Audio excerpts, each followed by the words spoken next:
By now you probably know that the golden age of internet culture has fallen, but did you know that the internet as a whole is actually dying? A study in 2021 showed that only 57.7% of users on the internet were human, with harmful bots making up 27.7% of the internet. And recently the rise of bots on the internet is growing, with the proportion of humans being the lowest it's ever been in the last 8 years.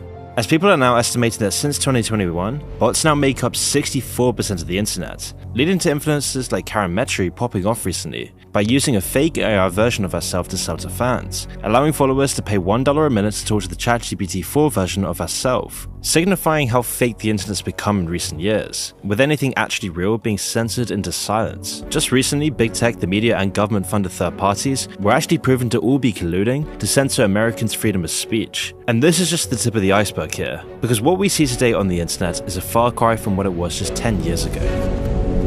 Because originally the internet was a form of expression. It was a place where anyone could be themselves, completely liberated from the world of government censorship, corporations, whilst permeating all the information in the world to everyone. Even though originally the internet was born out of a military research project funded by the Advanced Research Projects Agency, now known as DARPA, and the whole goal of the internet was to create a network that could survive a nuclear attack. However, this quickly grew into something revolutionary, because soon in the 1970s, the concept of packet switching was developed, which allowed data to be broken up into small blocks or packets and sent over the network. This made the network more efficient and reliable. Then in 1974, the Transmission Control Protocol Internet Protocol was first introduced, which became the standard language for data transmission over the internet, setting the groundwork for the birth of the World Wide Web. Because as the internet expanded beyond the scope of military and academic fields, private users started to use it, and so in 1989, Tim Berners-Lee, a British computer scientist, invented the World Wide Web, a system of interlinked hypertext documents accessed via the internet. And that's why once the 90s came around, the internet truly went mainstream. In 1991, the World Wide Web was made available to the public, and it exploded in popularity. Businesses everywhere jumped on it. It was a new gold rush, as the internet was seen as a tool that would empower individuals, promote freedom of expression, and facilitate the growth of businesses. The first web browser, Mosaic, was launched in 1993, and Mosaic made the web so much more accessible to users. And because of this birthed the internet's most iconic companies like Amazon in 1994, Yahoo, eBay, and eventually Google in 1998. And it was in this same period that the Californian ideology was taking off, a term that was coined around the mid-90s by media theorists Richard Barbrook and Andy Cameron, who used the term to describe a new political and social philosophy emerging from the San Francisco Bay Area, the heart of this booming internet industry. Now, they describe this philosophy as being a blend of the freewheeling spirit of the hippies and the entrepreneurial zeal of the yuppies, mixing up the countercultural radicalism of the 60s with new economic liberalism. And this ideology was catalyzed by the liberating and freedom-loving technology of the internet. In fact, this is why companies like eBay, Yahoo, PayPal, and Google were often associated with this ideology, as they championed the power of the internet to disrupt traditional industries and democratize access to information and services around the world. And because of the huge potential of the internet, this birthed the rise of social media in the 2000s, with sites like Facebook, YouTube, and Twitter transforming the way people communicate and share information. And back then there was no censorship. The internet was the Wild West. And this is when we saw the birth of internet culture, with icons like Pepe the Frog being born. However, before we continue, I want to quickly tell you about something. Every day, I spend most of my time constantly writing scripts for these YouTube videos, and recently I've been writing a bunch for my new newsletter. And most of the time, I'm using Grammarly to help me out with this. I've genuinely been using them for years, and I'm sure you already know what Grammarly is. But do you know about their new product, Grammarly Go? Grammarly Go offers personalized generative AI assistance that has really leveled up my productivity. As a YouTuber, I've been using Grammarly Go to get through my emails way faster. And what's even better is that it's free to use. As a free user, you will get 100 prompts per month to try out Grammarly Go. And here's how I use Grammarly Go to help me create high quality work. If I'm hit by writer's block and want some new ideas for the scripts, Grammarly Go is so helpful. I just give it some prompts about how to structure my script, and it will give me a very helpful outline instantly. And one of the biggest differentiators from other AI tools is its ability to customize your preferred style of communication by clicking Set Voice to personalize your tone and determine how you want to sound. And if you need some inspiration, just input a prompt and Grammarly Go provides innovative ideas to get your creative juices flowing. You'll be amazed at what you can do with Grammarly Go. So sign up at grammarly.com/moon and get 20% off Grammarly Premium.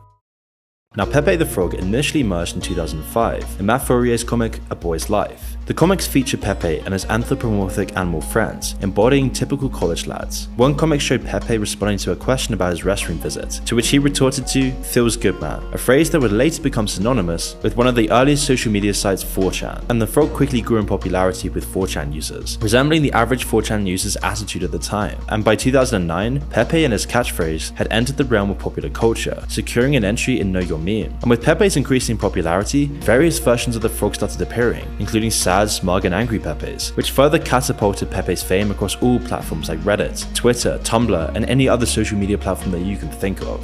However, Pepe's meaning started to morph. Through 4chan's binding spirit of repression, edginess, and free expression, Pepe began to symbolize more than just a meme. It was beginning to become an emblem of free speech, radical thought, conspiracy theories, and just your average internet user who appreciated and loved the internet this time. This was the golden years of the internet. Even 4chan itself was never even a business. It was just born from the efforts of a 15-year-old Christopher Poole, who sought to connect with fellow enthusiasts of Japanese culture, using the internet to create a new type of community. In fact, this was such a bad business model that Poole was actually losing money, with a debt of over $20,000. But this didn't matter because 4chan was never actually about profits. It was about uniting like-minded individuals to discuss Japanese culture and anime, offering a perfect outlet for marginalized individuals across the globe to express their passions freely. They could connect with anyone, anywhere, and internet culture was booming. And soon the scope of 4chan's discussions quickly expanded to include video games, music, literature, fitness, politics, and sports. At a time when the internet was mostly used by outcasts, it brought together outcasts from every niche, as this was a period before iPhones, TikTok videos, and the corporatization of the internet, making this community of outsiders on 4chan revolutionary. And that's why, unsurprisingly, 4chan was the breeding ground for internet culture. It was the pioneer of this, with many early memes coming from 4chan defining the internet landscape. Another one aside from Pepe the Frog was the lolcat meme, combining a cat's image with text. And as these memes entered the realm of public consciousness, it became clear that 4chan was no longer just a haven for niche groups, its influence was infiltrating popular culture. And over time, 4chan's memes evolved into trolling. For instance, the infamous Rick Roll was born when a 4chan user shared a YouTube link which was supposed to lead to a GTA 4 trailer, but instead directed users to Rick Astley's song Never Gonna Give You Up.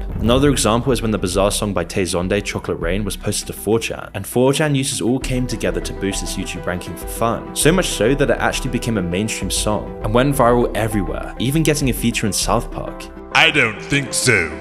Nothing takes priority over Chocolate Rain. Another infamous trolling episode involved Mountain Dew's marketing campaign, where customers voted for this new name of their drink, with all of the 4chan users banding together to rig this vote, demonstrating their ability to disrupt mainstream marketing campaigns and mainstream popular culture as a whole. However, the trolling didn't stop at harmless pranks on businesses. 4chan users would also embark on extreme forms of trolling against corporations, governments, and any group they seemed to be harming the world, with a group of anonymous 4chan users forming the group now known as Anonymous. At first, they began orchestrating mass trolling events, which finally brought 4chan into the mainstream spotlight, as they infamously targeted the Church of Scientology in 2008 as they launched a DDoS attack on their websites, whilst also rickrolling the church. And then Anonymous began publishing YouTube videos in a robotic anonymous voice, which went viral, sparking global protests against the church. And it didn't just stop there. Anonymous went on to disrupt major banks, support WikiLeaks, aid the Arab Spring riots, and even hacked 485 Chinese government websites in protest against the oppressive treatment of citizens. 4chan, once a haven of weeaboos, had expanded its reach to set precedents for memes, trolling, and real-world accountability. They were the pioneers of free speech. What began as an outlet for the marginalized few was now a platform challenging tyrannical governments and predatory organizations, giving a voice to the voiceless. And this is what the golden age of the internet was about. This was the ethos. The freedom-loving, edgy nature of the internet was what made it so golden. However, it was around the mid-2010s that the dead internet theory claims the online world became a repetitive and homogeneous capitalist machine, where almost everything became recycled and nothing was original.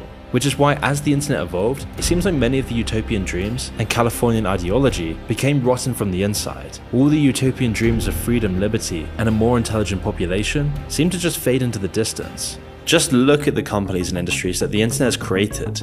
Instead of connecting people and making their lives better, the internet has created new, even more predatory and exploitative ways of running a business. Airbnb and Uber are often cited as examples of the sharing economy or gig economy, where services are provided by individuals on a freelance or part-time basis, often through a digital platform. And then these companies present themselves as community-orientated businesses that simply connect people who have specific needs, like a rider or place to stay, with others who can meet those needs. Airbnb, for instance, positions itself as a platform that allows homeowners to rent out their homes or rooms to travelers, fostering a sense of the traveling community, offering a more personal and local experiences than traditional hotels. Similarly, Uber presents itself as a service that connects drivers and riders from all around the world, providing a more convenient and potentially cheaper alternative to the traditional taxi industry. However, what's becoming clear is that one of the best marketing strategies for these companies is to co-opt the idea of community for their own economic benefit. And whilst they do provide a platform for individuals to offer services, they also take such a huge cut of their earnings, and the workers or service providers take on much of the risk and receive few of the protections typically associated with employment. For example, Uber drivers are considered independent contractors rather than employees, which means they are responsible for their own vehicle costs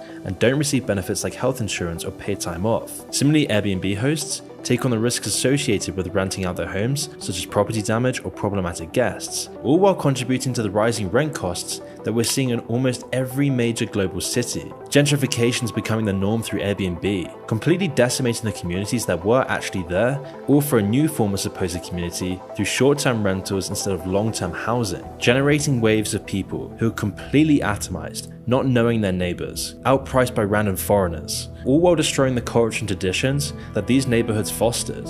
And you're seeing protests against this all over the world. And that's why these companies have been known to engage in an aggressive lobbying effort to avoid any regulations that apply to traditional industries like taxi and hotels, arguing that such regulations don't apply to them because they're simply tech platforms, not service providers. The internet and the way it's been exploited by these companies are killing industries across the world. Both the customers and the workers are left worse off with higher prices, lower pay, and a whole lot of resentment. But somewhat ironically, the internet is dying as well.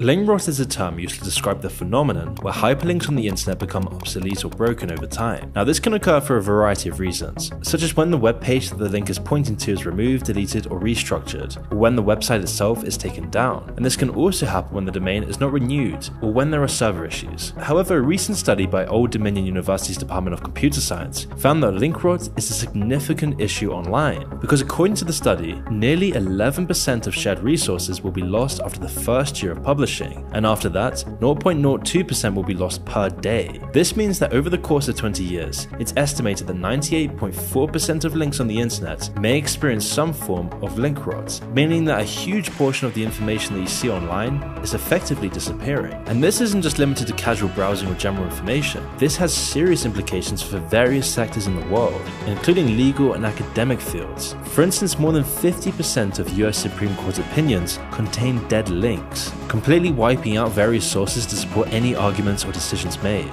in fields where this is necessary. As if these links are broken, then it becomes incredibly hard to verify the information, or to follow the reasoning of the court. Similarly, over 70% of Harvard academic journals contain some sort of link rot, and these academic journals rely on numerous citations to support their findings. Without this, all academic integrity is lost. If these links are broken, then it makes it incredibly difficult to ever verify any information online, or even to build upon this research. In any case though, it makes our idea of the internet being this everlasting record of humanity seem out of date. Maybe this isn't death though. In fact, link rots reflect the way everything else changes over time. Just like the cells in your body, new web pages and links are born, whilst the old ones die off to be replaced. However, the problem here is that we're not keeping track of the important parts, and we're not replacing the old internet with anything of value. It's the content of the new internet, the internet that we see today, that counts. And when you take a closer look at the state of the modern internet, it's easy to come to the conclusion that it's dead, and that it's been this way for some time. And to understand why the internet has died, we need to look into the dead internet theory. Now, the dead internet theory is a relatively recent idea that originated from an obscure online forum. The theory was first proposed in a post that suggested that the internet as we knew it died around 2016 or 2017, with the post claiming that the internet is now largely controlled by artificial intelligence and bots that generate content to manipulate people's thoughts and actions, suggesting that many online influencers aren't even real, but simply paid shills, or working as part of government disinformation units. Now, quickly the theory gained traction and was picked up by various online communities and eventually made its way into the mainstream media discussions.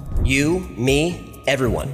We're living in a real-life matrix designed to distract you from the truth, that we're just drones in a digital anthill.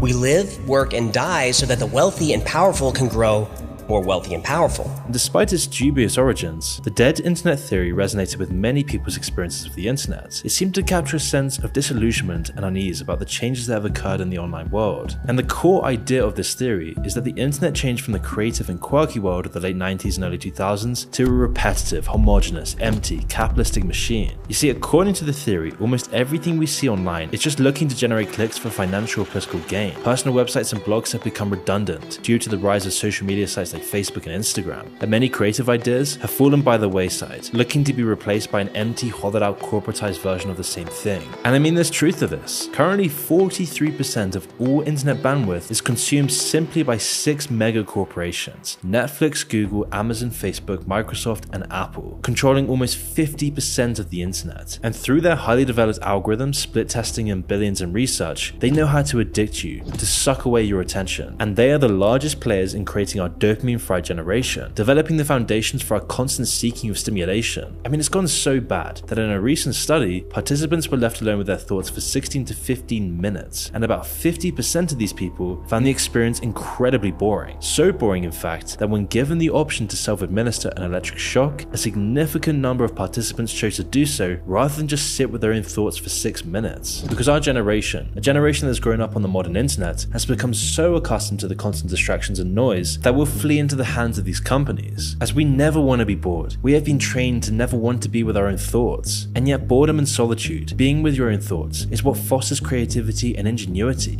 Isaac Newton and J.K. Rowling, who made historic discoveries or created noble works of art, always had this creativity during periods of solitude and boredom. I mean, just staring at your wall for 10 minutes can give you more insights about yourself, your habits, and future than any social media site can possibly provide. And yet, all while you have your dopamine fried, your attention span destroyed, your thoughts decimated. This then allows people to collect all of your data and chop it up and sell it for billions. And who is this data even going towards? Websites generating a culture of freedom, liberty, and authenticity? No.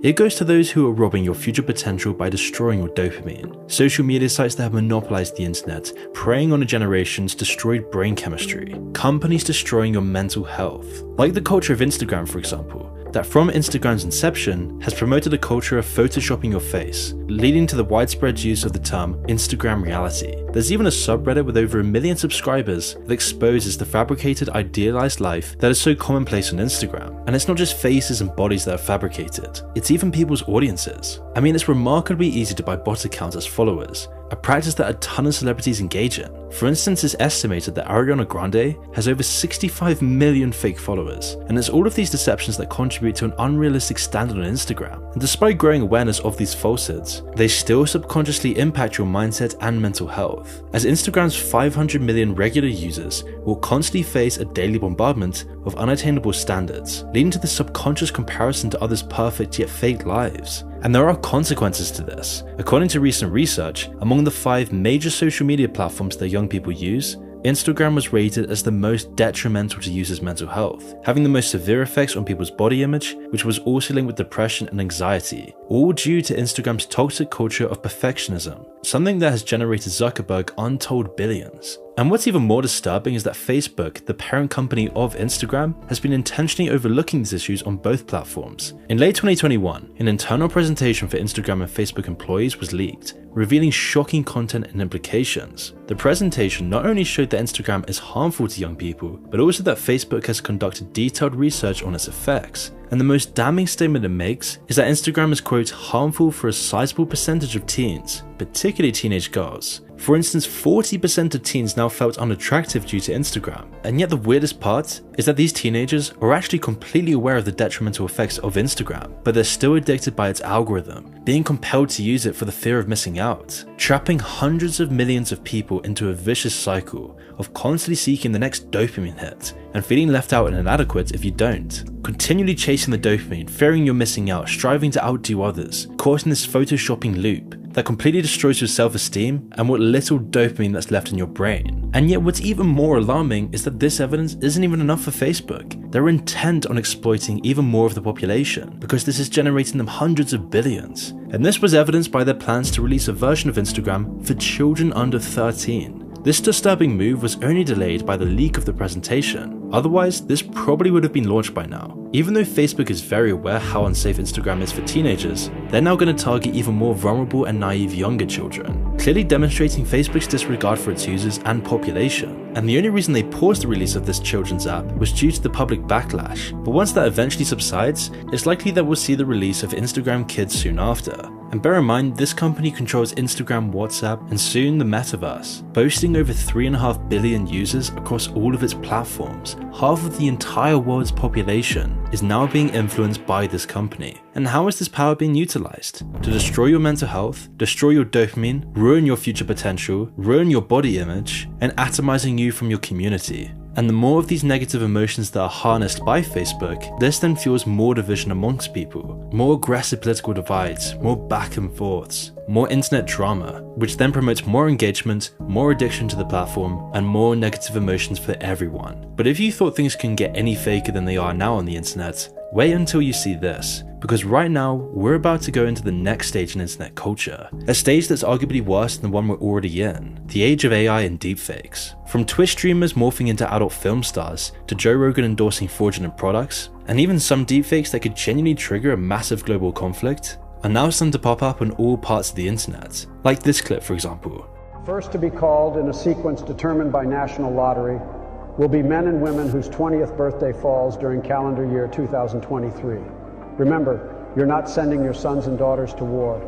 You're sending them to freedom. God bless our troops and God bless Ukraine. Now the clip you just viewed is arguably one of the most dangerous uses of deepfakes the internet has ever seen, with this video going viral on Twitter, amassing over 8 million views. And it's these sorts of deepfakes that hold the potential to ignite real-world conflicts, because the power of these deepfakes to sway vast numbers of people is incredibly damaging to everyone. And it's unsurprising that countries like Russia are already starting to experiment with deepfakes as weapons. As early as 2021, European Parliament members were taken aback when they discovered that they had been talking to a deepfake of Putin critic Leonid Volkov. They thought they were speaking to this critic only to find out that this was just an AI robot, with the whole European Parliament being trolled. Exploiting the low resolution of video calls, two social media pranksters backed the Kremlin impersonator Volkov and held meetings with high-ranking officials across Europe. And the fact that this was a fabrication was only revealed much later after the meeting. And whilst this incident was highly embarrassing for those who were deceived, this luckily didn't cause too much damage. But it did show everyone the true threat of deepfakes and how this can crush democracy. Because this isn't the first time it's been used for these reasons, as Russia has actually decided to escalate the use of deepfakes in a bold attempt to tip the scales of war in their favour, like for example when they failed to force Ukraine into submission. And so Russia released a completely deepfake video of President Zelensky instructing Ukrainian troops to surrender to Russia, which marked the first time a state has so openly used deepfakes as a weapon to disseminate misinformation. And initially, it did seem to be working, with one post of the video garnering over 120,000 views on Twitter, and the comments believed it. In fact, Ukrainian news channels were even hacked and forced to broadcast the false surrender message before they were taken offline. And like anything in AI, right now we are witnessing the worst version of it. It's only going to get exponentially better. And so as this technology advances, it's going to become increasingly difficult to disprove and discredit these fakes, making their impact far more unpredictable. But it's not just propaganda we should worry about. This can be used for blackmail. It can be used to destroy people's entire careers, or even scam people. Like for example on TikTok, there's been countless Joe Rogan clips going around where he promotes these shoddy products, only for people to realize later on that it was just a deepfake after all. Now most of the deepfakes featuring Joe Rogan are harmless comedy, like this recent viral deepfake of Joe Rogan and Jordan Peterson discussing Bionicle. Which Bionicle do you like the most? I really still like the classics. Takanuva, Tahu. I don't know. Well, Axon. I really liked Axon. And Piraka. Remember Piraka? Yeah, vicious creatures, those Piraka. Yeah, but they were cool still. Like, remember the rap? Yes, I remember the rap. It's like they were possessed. Did you know that Makuta is just the Maori, the Maori word for postmodern neo-Marxism? Is that true? Jamie, pull that up. Is that true? You bet your ass it is true. However, one of the first deepfake scams to gain traction used Joe Rogan's likeness and speech for very shady purposes. In early February 2023, a video was uploaded that appeared to show Joe Rogan and a guest discussing a new male performance supplement and encouraging people to buy it on Amazon. And so many people got hoodwinked by the scam, as the video went viral on TikTok. Now it's uncertain how many people were fooled, but it definitely worked, boosting their sales dramatically. And the success and notoriety of this scam has led to a huge wave of copycats, which are only becoming more and more sophisticated over time as the AI rapidly grows its abilities. making it so that many of the videos you see online may not even be real anymore. Already we're seeing more and more videos on YouTube Shorts and TikTok that are just completely deepfaked, and it takes watching these videos several times to actually catch on. So what's this going to look like in 5 years from now? But for right now, they're not really manipulating public opinion on a huge scale just yet. Whilst the news does make deepfakes seem like some massive threat to free speech and truth, the real threat is the government's censorship that's been misleading people for years. As a recent report on the Cybersecurity and Infrastructure Security Agency uncovered the ugly truth about government censorship. While the CISA was originally made to prevent cyber attacks on the US government's critical infrastructure, they've been pushing their duties a little bit further. The House investigation describes the shift beginning in 2017, when the obscure agency flew under the radar and began their efforts to combat foreign misinformation. Very soon though, the foreign part was ignored, justifying it as protecting the sanctity of the elections. They began monitoring and censoring US citizens in social media. The CISA colluded with big tech companies to spy on and push down posts supporting certain viewpoints or ideas. Things like the lab leak theory, which was denied for literally years while everyone was in lockdown. If you had a YouTube channel, you would be completely banned from YouTube forever, just like any other social media site for merely suggesting it. If you brought it up on YouTube, you could be banned on Instagram, Twitter, and any other social media site. All big tech companies colluded together to censor anyone discussing it, and it was only years later that the government admitted that it was most likely actually true. Companies like Meta and Google would take reports on this so-called misinformation and stop it from spreading or showing up on their platforms. The report then alleges that the CISA made every effort to evade detection, outsourcing the work to a shell company to exploit legal loopholes. It even describes a committee meeting at the CISA about how it was only a matter of time before someone realizes we exist and starts asking about our work, end quotes. The CISA even started using a new term, quote, malinformation. It describes factual true information that's being spread without adequate context. They made this so that they could have false justification to flat out censor the truth. And whilst the report hasn't been proven yet, it does offer a whole lot of evidence. Email exchanges, records of meetings, it's all there to show how deep and widespread the censorship really became, as we've seen so many times with things like the Hunter Biden laptop story. But most importantly though, it illuminates one of the biggest threats to the internet, the use of the word misinformation as a label to censor anything the government doesn't want people to hear. It's the government through the CISA that decides what is and isn't misinformation, purely based on their own desires for what people should believe. And it's a tragedy that freedom of speech has become a partisan issue. This shouldn't be a right-wing talking point or a left-wing talking point. Everyone suffers from a repressed and corrupted society. And it's not just the US either. Most other countries have some sort of CISA alternative pulling the strings of public discourse. In the UK, it's called the Nudge Unit. In Australia, it's the Behavioral Economics Team. And we went into more detail on the Nudge Unit and other insidious methods of thought control in our Clockwork Orange video. But the bottom line here is that these attempts to control speech stand in direct opposition to the values the internet once represented. A culture of freedom, expression, and community is now having a painful slow death, suffocated by a glossy sheen of corporate and government influence.